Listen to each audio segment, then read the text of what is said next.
মিশর উত্তর আফ্রিকা ও মধ্যপ্রাচ্যের একটি গুরুত্বপূর্ণ দেশ। নীল নদ, প্রাচীন সভ্যতা ও পিরামিডের জন্য বিশ্বব্যাপী পরিচিত। রাজধানী কায়রো আফ্রিকার বৃহত্তম শহরগুলির মধ্যে একটি। মিশর হলো বিশ্বের প্রাচীনতম সভ্যতাগুলোর মধ্যে একটি, যার ইতিহাস প্রায় 5000 বছরেরও বেশি পুরনো। নীল নদের তীরে গড়ে ওঠা এই সভ্যতা শাসক, পিরামিড, ফরাও, ধর্ম, বিজ্ঞান ও সংস্কৃতির জন্য বিখ্যাত। আফ্রিকার উত্তর পূর্ব কোণে ভূমধ্যসাগর ও লোহিত সাগরের মধ্যে দেশের জীবনরেখা। এর তীরেই মূল কৃষি ও জনবসতি গড়ে উঠেছে। দেশের বেশিরভাগ অংশ সাহারা মরুভূমির দ্বারাই আবৃত। পৃথিবীর প্রাচীনতম সভ্যতাগুলোর মধ্যে একটি মিশর সভ্যতা। মিশরের এই প্রাচীন সভ্যতা 3100 খ্রিস্টপূর্ব থেকে 332 খ্রিস্টপূর্ব পর্যন্ত মিশরে রাজত্ব করে। এই মিশর ফরাওদের শাসন, পিরামিড, হায়ারোগ্লিফিক লিপি ও মমির তৈরির জন্য বিখ্যাত। পেরাক রাজবংশ ও প্রারম্ভিক রাজবংশ যুগ 3100 থেকে 2686 খ্রিস্টপূর্ব পর্যন্ত শাসন করে। মিশরের প্রথম ফারাও মেনেস উচ্চ নিম্ন মিশরকে একত্রিত করেন 3100 খ্রিস্টপূর্বে আর রাজধানী প্রতিষ্ঠিত হয় মেমফিসের পুরাতন রাজ্যে 2686 থেকে 2181 খ্রিস্টপূর্বে। এই সময় গ্রেট পিরামিড অফ গিজা ও স্ফিংস তৈরি হয়। ফারাওদের শাসন সবচেয়ে শক্তিশালী ছিল, বিশেষত কুফু, কাপরে ও মেনকাউরের আমলে। এবার শুরু হয় প্রথম মধ্যবর্তী যুগ 2181 থেকে 2055 খ্রিস্টপূর্বে। মধ্যকেন্দ্রীয় শাসন দুর্বল হয়ে পড়ে এবং আঞ্চলিক গভর্নরদের ক্ষমতা বৃদ্ধি পায়। 2055 থেকে 1650 খ্রিস্টপূর্বে মেন্টুওটেপ মিশরকে পুনরায় এক করেন। শিল্প, সাহিত্য ও স্থাপত্যের উন্নতি ঘটে। তারপর আসে দ্বিতীয় মধ্যবর্তী যুগ 1650 থেকে 1550 খ্রিস্টপূর্বে। হিক্সোস নামক বিদেশি শাসকরা মিশরের কিছু অংশ দখল করে। তারপর আসে মিশরের নতুন রাজ্য প্রতিষ্ঠার পেছনে মূলত হিক্সোসদের পরিষ্কার এবং থেবানীয় শাসকদের উত্থান গুরুত্বপূর্ণ ভূমিকা পালন করে। এটি মিশরের ইতিহাসে সবচেয়ে শক্তিশালী ও সম্পদশালী যুগ হিসাবে বিবেচিত হয়। এশীয় বংশোদ্ভূত শাসক গোষ্ঠী এই হিক্সোসরা উত্তর আবাসী শহর থেকে মিশরের ডেন্টাল অঞ্চলে শাসন করত। তারা অস্ত্র ও রজ্জিত উন্নত প্রযুক্তি ব্যবহার করে মিশরীয়দের উপর আধিপত্য প্রতিষ্ঠা করে। দক্ষিণের থেবসের স্থানীয় শাসকরা হিক্সোসদের কদর রাজ্য পরিণত হয়। সিকেনরে তাও এবং তার পুত্র কমোসে হিক্সোসদের বিরুদ্ধে প্রথম সংঘাত শুরু করে। তামসে প্রথম 1550 খ্রিস্টপূর্বে হিক্সোসদের সম্পূর্ণভাবে পরাজিত করেন, মিশর থেকে বিতাড়িত করেন এবং নতুন রাজ্যের সূচনা করেন। হামুসে প্রথম থেবেসকে কেন্দ্র করে শক্তিশালী কেন্দ্রীয় শাসন প্রতিষ্ঠা করে। পরবর্তী ফারাওরা যেমন থুতমোস প্রথম, হাতশেপসুট, থুতমোস দ্বিতীয় মিশরের সীমানা প্রসারিত করে। নুবিয়া, লেভান্ট এবং মেসোপটেমিয়া পর্যন্ত সাম্রাজ্য গড়ে তোলে। এই যুগে মিশরের সামরিক শক্তি, অর্থনৈতিক সমৃদ্ধি ও স্থাপত্য কান্নার মন্দির, লুকাস মন্দিরের জন্য বিখ্যাত। নতুন রাজ্যের ফারাওরা আমুন দেবতার পুরোহিতদের সাথে জোট বেঁধে শাসন করতেন। আখেনাতেনের আমলে এক্সেসরবাদের সংক্ষিপ্ত প্রচেষ্টা হয়েছিল, যদিও তা টেকেনি। অভ্যন্তরীণ কোন্দল পুরোহিতদের ক্ষমতায় বৃদ্ধি এবং সাগরীয় জনগোষ্ঠীর আক্রমণের কারণে নতুন রাজ্য দুর্বল হয়ে পড়ে। 20তম রাজবংশের পর মিশরের তৃতীয় মধ্যবর্তী যুগ প্রবেশ করে। মিশরের নতুন রাজ্যের পতনের পর তৃতীয় মধ্যবর্তী যুগ শুরু হয়। এই সময় মিশর রাজনৈতিকভাবে বিভক্ত হয়, কেন্দ্রীয় শাসন দুর্বল হয়ে পড়ে এবং বিদেশি শক্তির প্রভাব বৃদ্ধি পায়। পশ্চিম থেকে লিবীয় যোদ্ধারা এবং দক্ষিণ থেকে লুবিয়ানারা মিশরে প্রবেশ করে, স্থায়ী শাসনে প্রভাব বিস্তার করে। উত্তরে তানিসের 21তম ও 22তম রাজবংশ লিবীয় শাসক রাজধানী তানিসে স্থানান্তরিত হয়। শাসকরা লিবীয় বংশোদ্ভূত, যিনি বাইবেল উল্লিখিত শীর্ষক পিয়াঙ্ক ও তার উত্তরাধিকারী। লুবিয়া কুসাইট রাজা দক্ষিণ মিশর দখল করে 25তম রাজবংশ প্রতিষ্ঠা করেন।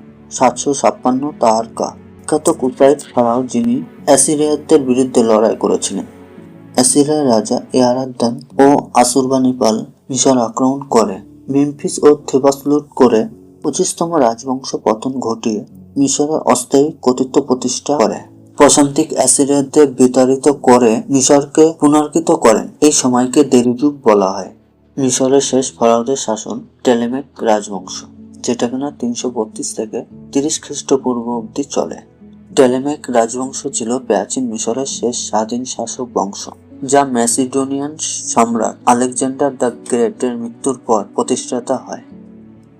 এই যুগে মিশর হেলেনিস্টিক সংস্কৃত, বিজ্ঞান ও স্থাপত্যের কেন্দ্রবিন্দুতে পরিণত হয়, কিন্তু রাজনৈতিক অস্থিরতায় ও রোমের উত্থানের কারণে পতন ঘটে।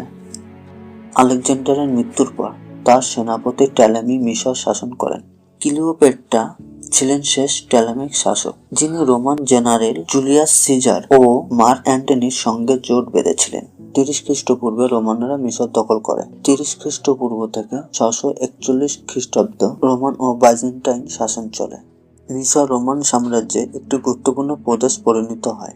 খ্রিস্টধর্মের প্রসার ঘটে এবং পরে বাইজেন্টাইন শাসনে এটি একটি প্রধান ধর্ম হয়ে ওঠে। তারপর 641 খ্রিস্টাব্দে আসে ইসলামিক শাসন।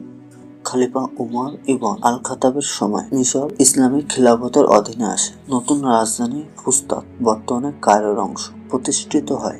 969 থেকে 1171 ফাতেমীয় খিলাফত শাসন চলে। শিয়া ফাতেমীয়রা মিশর শাসন করে এবং কায়রো শহর প্রতিষ্ঠিত করে। আল আজহার বিশ্ববিদ্যালয় প্রতিষ্ঠিত হয়, যা বিশ্বের প্রাচীনতম বিশ্ববিদ্যালয়গুলোর মধ্যে একটি। 1171 ফাতেমীয়দের হারিয়ে আইয়ুবীয় ও মামলুক সালতানাত মিশর শাসন করে। সালাউদ্দিন আইয়ুবী ক্রুসাদদের বিরুদ্ধে লড়াই করে। মামলুকরা 1250 সালে ক্ষমতা দখল করে এবং অটোমানদের আগমন পর্যন্ত শাসন করে। তারপর আসে অটোমান শাসন, যেটা কিনা 1517 থেকে 1805 সাল অবধি। 1517 সালে সুলতান সেলিম মিশর জয় করেন। মামলুকরা অটোমানদের অধীনে আংশিক ক্ষমতা ধরে রাখে। এবার আসে আধুনিক মিশর 1805 সালে। আধুনিক মিশরের ইতিহাস মূলত উসমানী সাম্রাজ্যের অধীনস্থ একটি প্রদেশ থেকে একটি স্বাধীন রাষ্ট্রে পরিণত হওয়ার গল্প। এই সময়কালে মিশর রাজনৈতিক, সামাজিক ও অর্থনৈতিকভাবে ব্যাপক পরিবর্তনের মধ্য দিয়ে গেছে। 1805 সালে মোহাম্মদ আলী পাশা উসমানী সুলতানের কাছ থেকে মিশরের গভর্নর হিসাবে ক্ষমতা লাভ করেন। তিনি একটি শক্তিশালী কেন্দ্রীয় সরকার গঠন করেন, কৃষি ও শিল্প খাতে উন্নয়ন করেন, বিশেষত কাপাস উৎপাদন বৃদ্ধি করে মিশরকে অর্থনৈতিকভাবে স্বাবলম্বী করেন। তার শাসনামলে মিশর উসমানী সাম্রাজ্য থেকে স্বাধীন হয়ে যায়, যদিও আনুষ্ঠানিকভাবে উসমানীয় আধিপত্য বজায় থাকে। ইসলাম পাশা মিশরকে আধুনিকীকরণের পথে এগিয়ে নেন এবং 1869 সালে সুয়েজ খাল উদ্ধার করেন। সুয়েজ খাল নির্মাণের জন্য মিশর বিশাল ঋণের মুখে পড়ে, যা পরবর্তীতে ব্রিটিশ হস্তক্ষেপের কারণ হয়। 1875 সালে মিশর তার সুয়েজ খালের শেয়ার ব্রিটেনের কাছে বিক্রি করতে বাধ্য হয়। 1882 সালে ব্রিটিশ সেনাবাহিনী মিশর দখল করে এবং আনুষ্ঠানিকভাবে উসমানী সার্বভৌমত্ব অধীনে থাকলেও প্রকৃতপক্ষে মিশর ব্রিটিশের নিয়ন্ত্রণে চলে যায়। ব্রিটিশরা মিশরের অর্থনৈতিক ও প্রশাসন রাজনীতিকে নিয়ন্ত্রণ করতে থাকে। প্রথম বিশ্বযুদ্ধের সময় ব্রিটেন আনুষ্ঠানিকভাবে মিশরকে এটি ব্রিটিশ প্রোটেক্টরেট ঘোষণা করে। ব্রিটিশ উপনিবেশিক শাসন মিশরে 1882 থেকে 1952 পর্যন্ত ছিল। এটি একটি জটিল ও বহুমাত্রিক সময়, যেখানে মিশর আনুষ্ঠানিকভাবে অটোমান সাম্রাজ্যের অধীনে থাকলেও প্রকৃতপক্ষে ব্রিটিশদের দ্বারা নিয়ন্ত্রণ ছিল। এই সময়কালে মিশর অর্থনৈতিক, রাজনৈতিক ও সামরিকভাবে ব্রিটিশ প্রভাবের অধীনে আসে, যদিও দেশটি আনুষ্ঠানিকভাবে 1922 সাল পর্যন্ত ব্রিটিশ উপনিবেশ হিসাবে স্বীকৃতি ছিল না। 1882 সালে আরবি বিদ্রোহের পর ব্রিটিশ বাহিনী মিশর দখল করে।